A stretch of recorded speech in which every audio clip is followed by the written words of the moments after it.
Hey, another way would be to draw. So let's take a closer look. For example, we create just like, what do we create? God damn it, I'm stupid. If we go down, we create a landscape. That is something that we can use for it.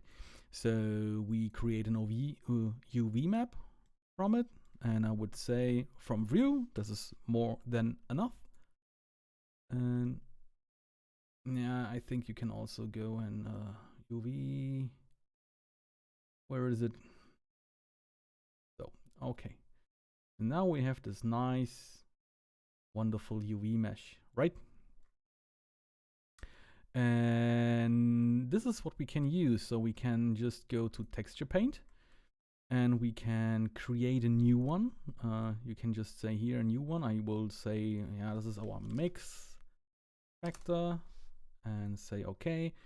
And now I can start painting. At the moment you won't see anything, but that will change in a second because we go to the shader tab. And we will create a new shader. And we will use our image texture that we have created to mix two shaders together. So another shader. One is going to be green. The other one is going to be red. And when we go to a mix shader node, we slap both together.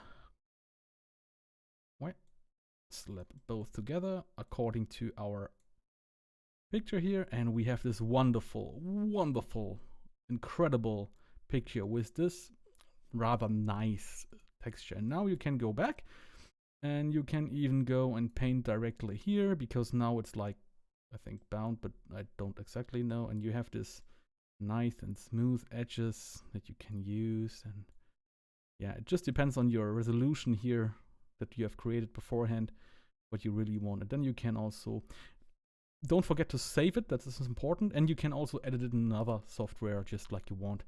I think this is also a nice possibility, or you can smear the stuff around. No, this is just soften. Yeah, smear. Yeah, you know, you can smear the stuff around. Even here, directly in the viewport, and it will just crap the hell out of my computer. But this way you can just also easily paint something like this. This would also be a technique, I would say, that works. That's it. Have fun. Bye.